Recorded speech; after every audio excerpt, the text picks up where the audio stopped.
All right, so we're diving into a world built on player choices, a world called Cantr 2. We've got these pieces of information, like fragments of a guidebook, and the more we look at them, the more intriguing it gets, you know? Yeah, and these pieces really give us a glimpse into something special. We've got crafting, resource management, social dynamics. It's all there in these excerpts, just waiting to be explored. So it's not your typical game with, like, cutscenes and pre-written storylines. Not at all. In Cantr 2, the players are the storytellers. And get this, one of the most striking things is how time works in this world. It's not like your typical game clock.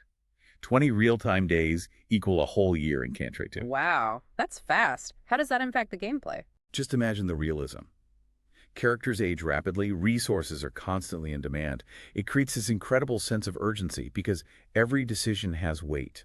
Time doesn't wait for anyone, not even in a virtual world. I can see how that would change the way you approach the game. So from the excerpts we have, it seems like food plays a huge role. Like survival depends on it. Absolutely. Characters need to eat every single day. And missing a meal isn't just, oh, I'm a little hungry. Right.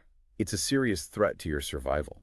Wow. Okay, so food equals life in Cantor 2. I'm starting to get the picture.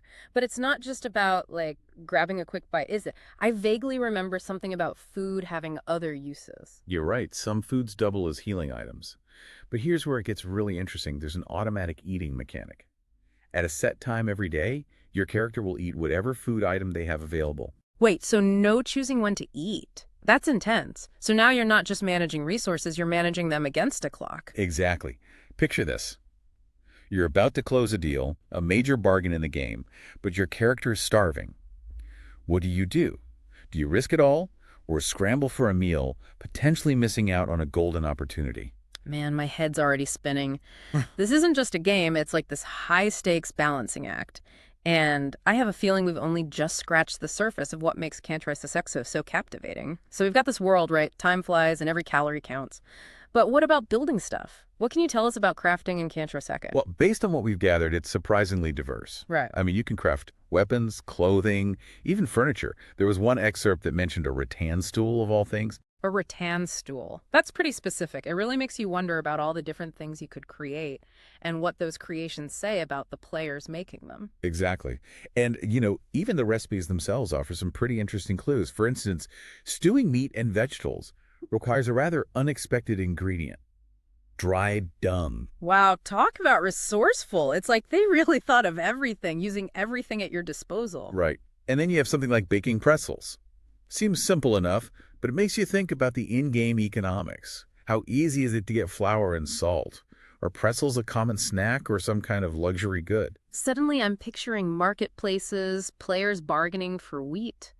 It's amazing how a simple recipe can reveal so much about Cantr Citizen's inner workings. It all connects. Yeah. And speaking of tools, we came across a reference to a bowstringer, clearly a very specific tool for a specific purpose.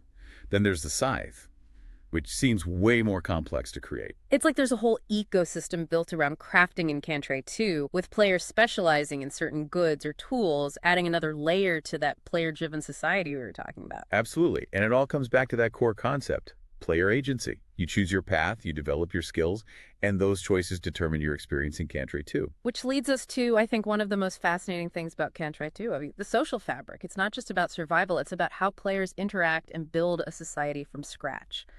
What are your thoughts on the capital rule? I thought that was an incredibly clever way to ensure fairness. Oh, absolutely. The capital rule is essential for maintaining the integrity of Cantr II's player-driven world. Basically, it ensures that players can't use outside knowledge to give themselves an unfair advantage. Every character is a unique individual shaped by the information and experiences they gain within the game world, and that's it. So even if you have multiple characters, they exist independently, no behind-the-scenes knowledge sharing. Exactly. It's like having different lives in the same world. It forces players to fully immerse themselves in their roles. Wow, just imagine the potential. You could have characters from totally different walks of life with their own unique goals and rivalries. The storytelling possibilities are endless. It truly is a giant social experiment. The players are both the subjects and the architects of this digital world, and we've only scratched the surface. Don't forget, we found mentions of vehicles. Players can build and travel in vehicles, and from what we gathered, These vehicles offer some level of protection, particularly from animal attacks. Okay, so there's definitely an element of danger in this world, which reinforces the need for both individual strength, but also communal protection. Vehicles, crafting, social intrigue, and let's not forget about combat. Right. And from the excerpts, it seems like character attributes like strength and fighting skill, even hunger and fatigue, can influence the outcome of combat. Wow, so even a simple fight could have lasting consequences, affecting your character's standing within the community. Talk about high stakes. It really seems like every decision in Cantr 2 has a ripple effect, shaping individual destinies and the very fabric of this player-created society. And as we dig deeper into these excerpts, we're uncovering even more layers to this world. Layers that hint at a level of complexity and nuance you rarely see in online gaming. It's remarkable, isn't it? The scope of Cantr 2. It's more than just this expansive online world. It's the depth of the player interactions that really gets me. Is how each choice, no matter how small, can have these ripple effects throughout this entire digital society. It's that emergent narrative that really sets Cantr 2 apart. It's like the developers created the framework, the rules, the systems, but they handed over the pen. The players, they're the ones writing the real story of Cantr 2. And it makes you wonder what kind of story they'll tell, right? Will they just recreate the power structures we see in the real world? Or will they create something completely new? It's like watching the birth of a civilization in a way, with all its complexities, its contradictions. And you see those complexities even in the smallest details. Like, remember that hemp coat from the excerpts? It made me think that appearances aren't just cosmetic in Cantr 2. They mean something more. Oh, that's right. Clothing has a social impact. So it's not just what you say, it's how you present yourself, how others perceive you. It adds this whole other dimension to the game. Exactly. Imagine a character dressed in finer clothes might be treated differently. They might receive more respect, or maybe even suspicion. It suggests a world where perception is everything. This is incredible. We started with dried dung, and now we're talking about high-level diplomacy.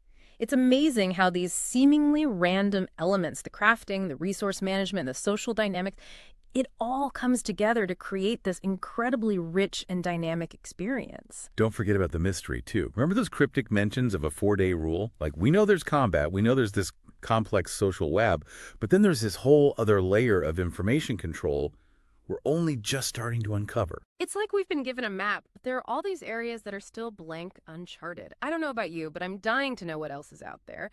And for everyone listening, I hope this deep dive has given you a glimpse into what makes Cantr II so innovative, so compelling. It's a game, yes, but it's also a reflection of our own ingenuity, our desire to create, to connect, to build worlds both virtual and real. Until next time, keep exploring.